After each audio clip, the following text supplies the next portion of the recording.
Okay, Steal Like an Artist is the book that I am reviewing today. The latter portion is actually going to be my learnings from the book, and so I will have a thing that's like spoiler alert. So you are fair warned that if you go past that point, that things will get very specific about what I learned. If you feel like not listening or watching that part, then because you want to kind of have this fresh, like a really fresh take for your own reading, then you'll know when that starts. So fair warning. This isn't like a typical book where I think a lot of people would be like, oh no, I don't want to know what happens. It's like, it's not a story. It's, it's I don't know what to call it. Instructional, basically. It is instructional, gives you good ideas. Primarily, if you tell by the title of the book, it would be for artists and people who are creative types or people who make things. A lot of people have difficulty with that word artist, and they have a lot of certain baggage that they carry with that word, or choose not to carry with that word, or whatever. They choose not to give themselves the label as artist because they believe that word has a lot of baggage with it. Certain things that they think define an artist that may not be true, or just may not be, they're not open-minded enough about it. So one thing I will say about the book, I have very little negative to say, but one thing is that very early on, it does what a lot of books like this do, and say, these ideas apply to anyone who's injecting some creativity into their life and their work. That should describe all of us. In other words, this book is for you, whoever you are, whatever you make. So I definitely, it tries to separate really quickly, like that's like the first page. Tries to separate that this isn't just for artists, but I mean, with the title you gave it, and it says 10 things nobody told you about being a creative, or about being creative. I think that you are kind of writing for a specific audience, you are targeting a specific audience, and I think that audience is the correct audience for the book. Again, in saying that, I like to broaden the word artist, because I mean, if you're a musician or a writer or a dancer or whatever, that falls into the category of artist, and this is extremely useful for you too. So I think him using the word creative and maker are perfect, but saying like, this is what everyone should be doing. In other words, this book is for you because what should describe all of us is someone injecting creativity into their life and work. I would agree, but that's not everybody. It's not, I don't even think it's half the population. I think that definitely people and society would be more rich for it if most people or everybody or whatever really thought of certain things in a creative way. I mean, skateboarding is a creative outlet. I mean, there's a certain, definitely, this is why, how many tricks are there? It's not like every great skater just, like they invented a new trick. No, it's how they do things. It's how creative they can get with a spot, with a trick in a spot, with their certain style and flair. There's so many options of what you can do with a specific trick, right? Whether you're talking about speed, and then again, you got different locations, and you've got bigger gaps, and just like the way that you skate, it's a creative outlet. So I think even when it comes to some sports, that people can be creative for sure. So I appreciate him broadening the scope of creativity, because I do as well, or what it is to be an artist. But I definitely don't think that anyone's just going to pick this up and be like, oh yeah, this is for me, I get it, like it's great. Anyway, so that's the first thing. Now, if we're talking about Steal Like an Artist, we have to talk about some quotes right up front. So, Picasso saying art is theft, which is funny. So in this first little bit here, before the first actual page of like, what's his name again? Oops, Austin's writing. We've got two quotes. And then there's T.S. Eliot: immature poets imitate, mature poets steal, bad poets deface what they take, and good poets make it into something better, or at least something different. The good poet welds his theft into a whole of feeling which is unique, utterly different from that from which it is torn. So, you've got that, and then you've got Picasso's art is theft, and I've seen, Picasso quoted with, good artists steal, or what was it now? I don't remember what the original quote was now. Or not the original, but I mean, whatever it is, it's been bastardized into like different. It's really difficult with this specific quote of like, good artists copy, better artists steal, I think is what it is. And there's just like 6 or 7 different people, which is funny, that have said something incredibly similar and in different disciplines of creativity, visual art and writing and composing music and stuff. So it's something that I've actually tackled recently, that subject, with Randy on the Art Ballad podcast. And so it was a little fresh. Now, I got this book as a Christmas gift from a friend, a fellow artist and creative, and I was really happy to get it. And I learned a lot from it. So, again, before I get into what I learned from it, I do want to kind of take you through what you might be getting out of it without my specific things. But, I mean, he's got 10 steps here. So, I mean, Steal Like an Artist is just the first chapter, the first step, where he discusses what that means. What do you mean by steal like an artist? What do you mean by stealing art? Or an artist that steals? What are you stealing? Who are you stealing from? Those kinds of things. And I won't get too much into that right now, because I'm kind of just... I guess this is like promoting the book, what I learned from it, reviewing, that's... yeah. I'm going to be promoting, reviewing, and then what I learned, which is also in a review in itself. But number 2, don't wait until you know who you are to get started. Number 3, write the book you want to read. 4, use your hands. One other criticism here is that use your hands is a pretty short chapter, and from my recollection anyway, and I feel like he really avoided quoting Chuck Close, and Chuck Close is a very inflammatory, divisive quote that talks about process. I mean, there's a shorter quote that's part of a bigger quote, and people usually only know the shorter version of it, and it's that, oh, man, why can't I remember it right now? I can't remember anything right now. I remember the latter half of it, the rest of it to show up and get to work. It basically has to do with not needing any inspiration or motivation. Good artists don't need inspiration, or no, inspiration is for amateurs, the rest of us to show up and get to work. That's what it is. And it's part of a bigger quote that talks about process and about finding your inspiration in the process. And I feel like he's talking about use your hands. He specifically took out the word process from the title, never talked about Chuck Close or any of his ideas at all, which is a super weird, like he's got so many other visual artists he talks about here, and to not know that one, it seems like really purposeful to leave it out, and I don't know if it's because it's like this controversial kind of quote, not in really any big controversy like morally, I just mean like amongst creative people, like I guess that some people just definitely have different thoughts. It's a very polarizing quote, and he never brings it up. So I don't know, to me that's a criticism, because it's like the perfect time to insert this idea of you will find inspiration in the process. He talks about it without talking about it. 5 is side projects and hobbies are important. 6 is the secret. Do good work and share it with people. 7, geography is no longer our master. 8 is be nice. The world is a small town. 9 is be boring. It's the only way to get work done. And 10 is creativity is subtraction. Other small criticism. The rest of this flows really nicely, I feel. But 10, creativity is subtraction, is just like, I don't know. I feel like there could have been better formatting or some way to insert that idea, because it seems kind of out of place with the rest of everything he's talking about. It certainly is a good idea. A lot of these things that you'll find in here are great ideas, or more likely to people that are already creative and working and stuff, reminders. And so there are some things in here that really helped affirm things I already believed, and in a good way. Like, I didn't feel like it was a waste. What it did was that it really was like, yes, that's perfect, that's what I was already thinking, that's what I was feeling, that's what I already valued, and it gave me a new lens to look at that thing, but still affirmed it again, and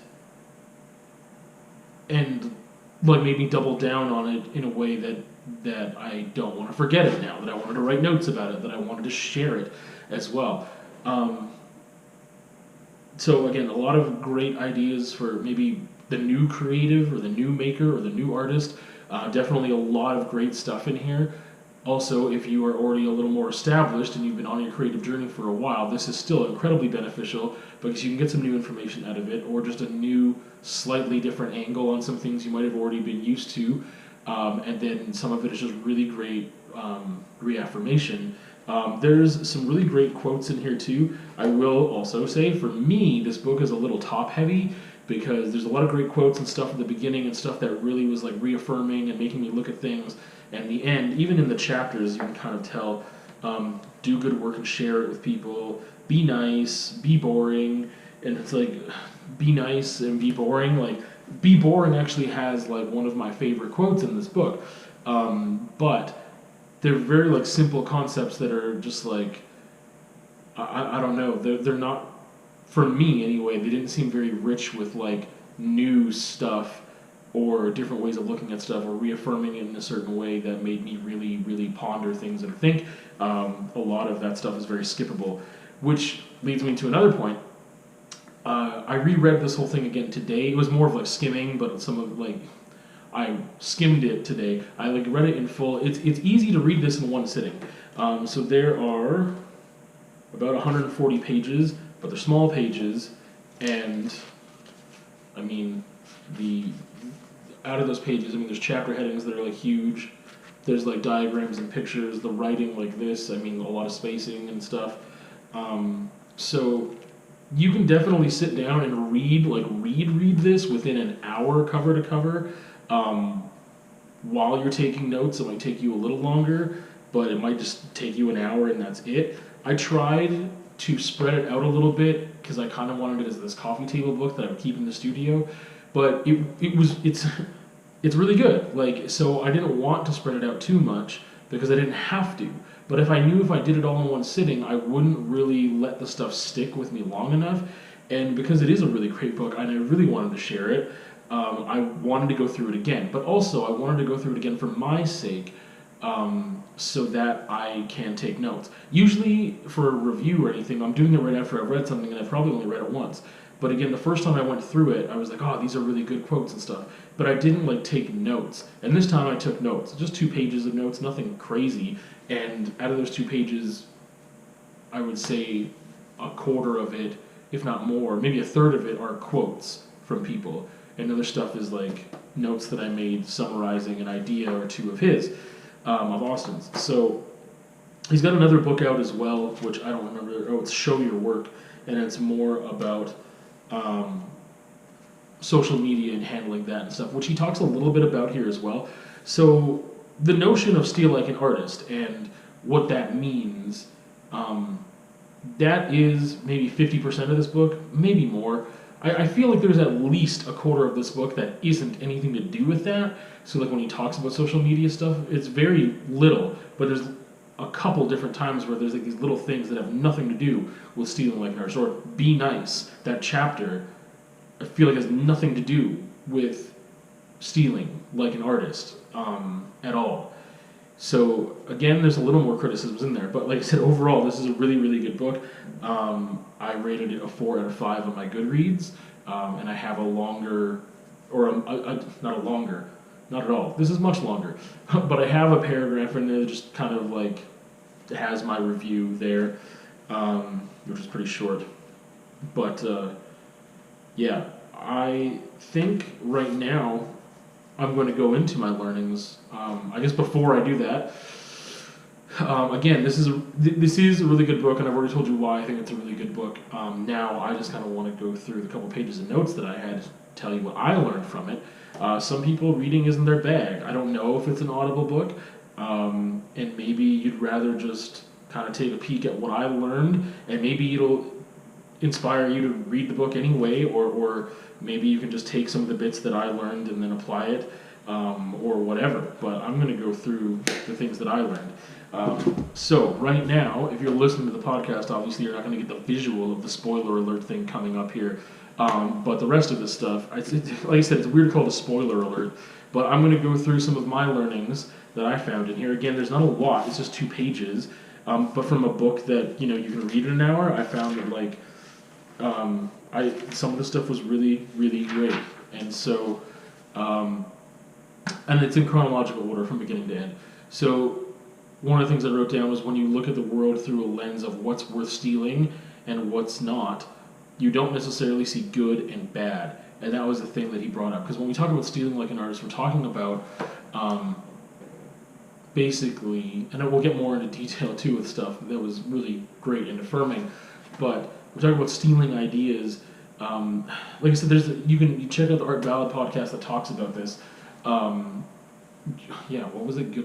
Good artists copy, better artists steal, or something like that. I don't remember exactly what we called it now. Or bad artists copy, good artists steal. And there's a difference between stealing and copying, and that's one thing that we're going to talk about. But we're talking about stealing. We're talking about just acknowledging the work of others, acknowledging that we're standing on the shoulders of giants, acknowledging that we see things or hear things or whatever, that we take in media and we get ideas from that, and acknowledging that has a certain power and strength to it. We talk in here about originality and stuff too, and that's kind of really what it's about. So it says that when you look at the world through a lens of what's worth stealing and what's not, you don't necessarily see good and bad. So it's kind of like a great tool that to acknowledge that as a visual artist, sometimes I'm looking at something and I'm not thinking about whether it's a good or bad piece, because sometimes I just know what I like. It's I don't like that piece as a whole for all these reasons. I can analyze it really quickly, know what I like and what I don't like. But then also there's times where I'm like, man, these colors are off the charts. This is informing my color palette right now. So when it talks about what's worth stealing and what's not, and seeing you're kind of using your artist lens or whatever to see the world through that, what's worth stealing and what's not, it's about stealing, little pieces here and there, and then using that in your toolkit or whatever you want to call it. A note about originality. 9 out of 10 times, someone calling something original means they just don't know the references or the sources. And I find this to be really true sometimes as well. That sometimes there's a quote that's a word or two off, and it's I don't know where this one was. Somebody quoted Eminem, and it was really a Winston Churchill quote, and it was that's Eminem said this thing that Churchill also said. And just sometimes people have a tip of the cap to somebody else, or they are sourcing someone else or referencing someone else, but without a certain way of crediting that person, because sometimes you don't need to do it explicitly. People don't know that, and so they think about this really original idea and they credit someone else with it, when really it's no, this goes back further than that, and you just don't know the references or sources. And that's not a way of saying, hey, you're dumb and you didn't study, or you didn't you didn't know that, so you're an idiot. It's more of saying that that we need to acknowledge the fact that there probably is an original source somewhere, but then again, what's original? And there's just sources somewhere that go so far back we might not even know, because some people aren't credited with those ideas. It's imagine if someone had a great idea, or they found the formula for whatever, and then they got stabbed in the back by their friend, and their friend took the thing, and that person's dead now, and they're oh yeah, this was my idea. And you know what I mean? So, 9 out of 10 times someone calling something original just means they don't know the references or sources. Which goes directly into this, which is a great quote by, I don't know how to pronounce the name, Andre Gide. Everything that needs to be said has already been said, but since no one was listening, everything must be said again.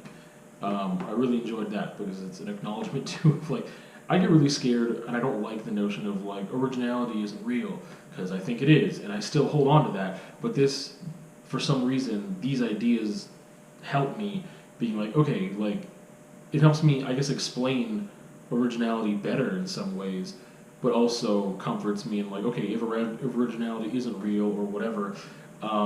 But I just enjoyed that. Everything that needs to be said has already been said, but since no one was listening, everything must be said again. And part of that is also the fact that things can be said in a different media, different format, by a different person at a different time, and it can be expressed differently. So an idea that is, in a book, a lot of that can get made into a movie, and it's almost directly translating words.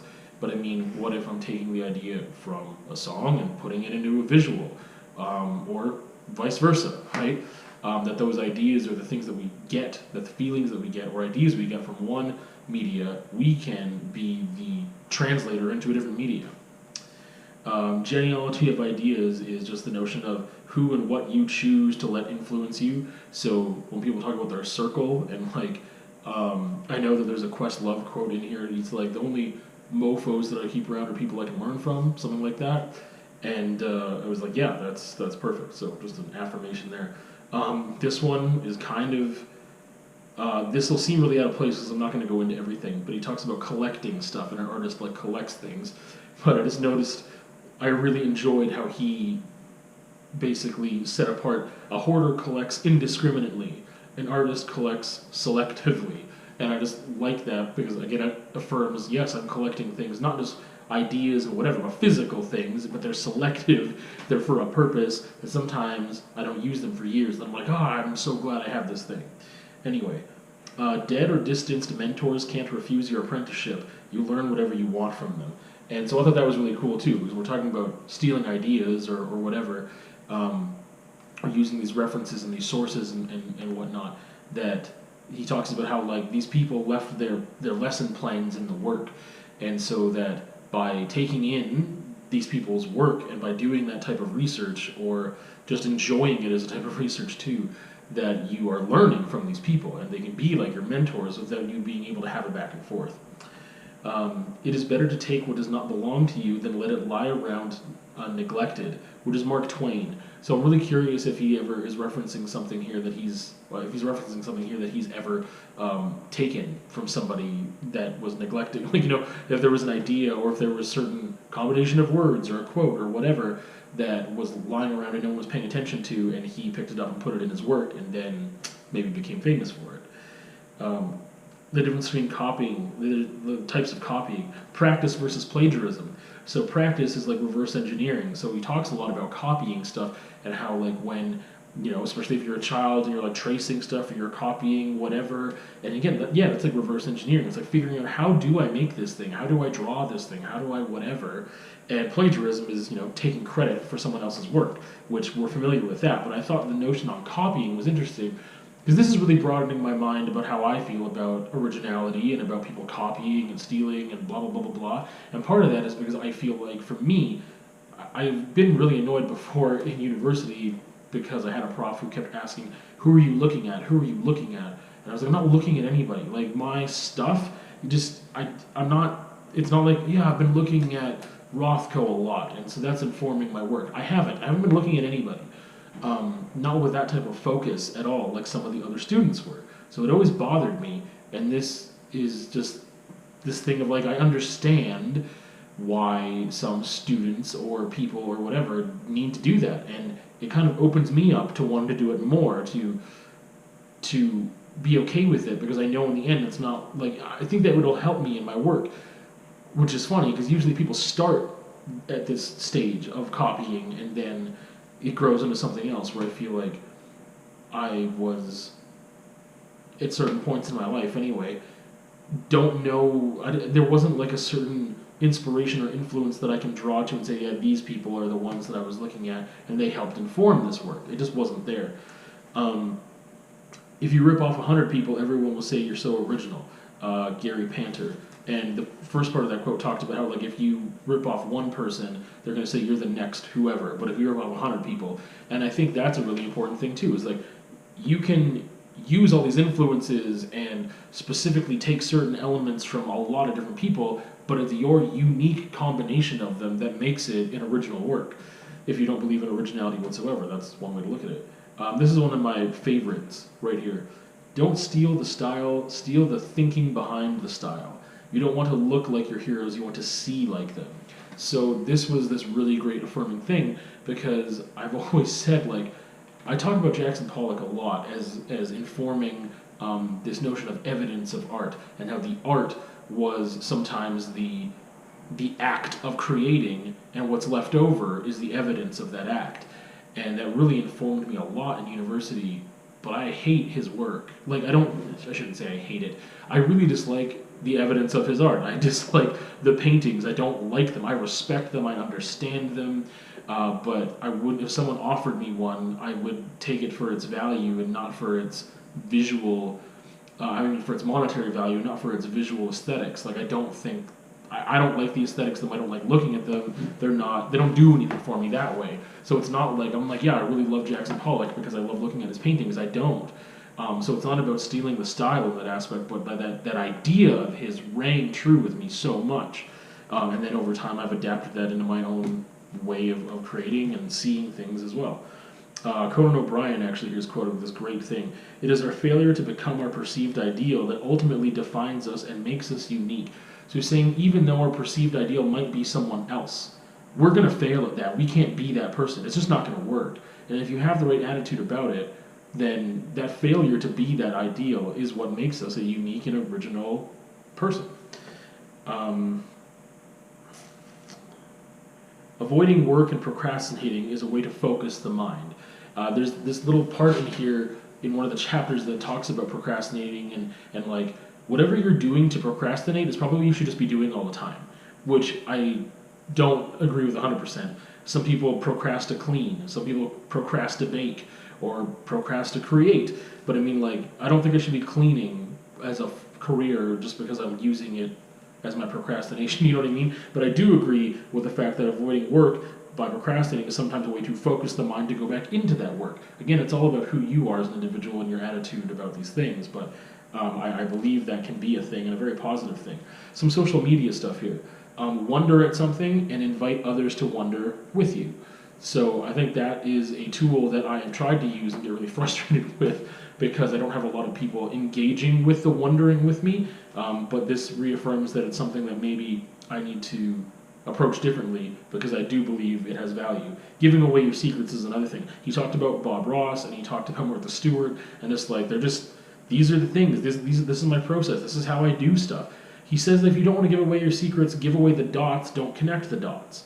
And I think sharing your stuff is great. Yeah.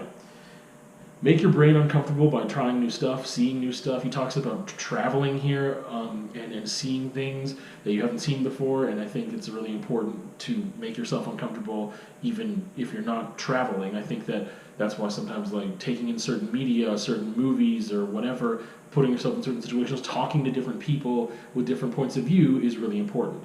The last thing that I have written down here is a quote, and again, one of my favorites. Be regular and orderly in your life so that you may be violent and original in your work, which is by author, again, can't pronounce, Gustave Flaubert. Yeah, that's something that I have thought about for a long time, but not that, it wasn't focused like that. And he just said it so perfectly. I've always thought about, like, man, I just want to organize my life. I just want that part to be simple. I don't want that to have all these crazy twists and turns and whatever. It be a roller coaster. Like I just want, a certain amount of organization and planning and scheduling so that these things can be smooth.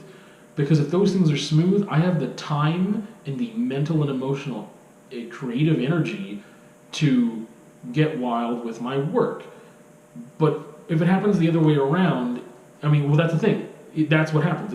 If I've got chaos in life, I can't even do any work, let alone anything that's exciting and original or fun or progressive or advancing. Like, I can't get productive if my life is chaos. But if it's the other way around and things are pretty sturdy,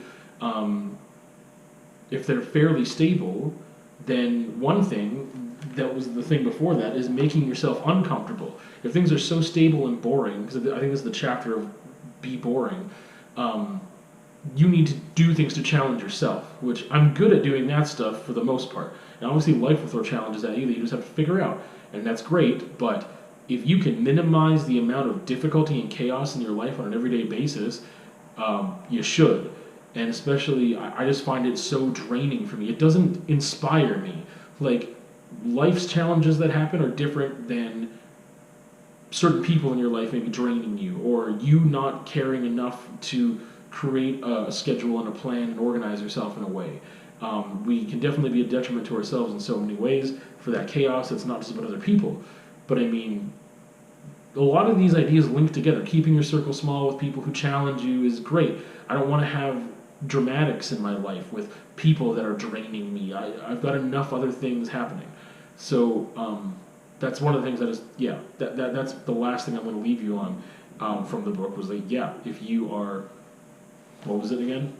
Be regular and orderly in your life so that you may be violent and original in your work. Gustave or Gustav or Gustav, I don't know. Flaubert, that doesn't sound right. Flaubert, it's got to be Flaubert, I don't know.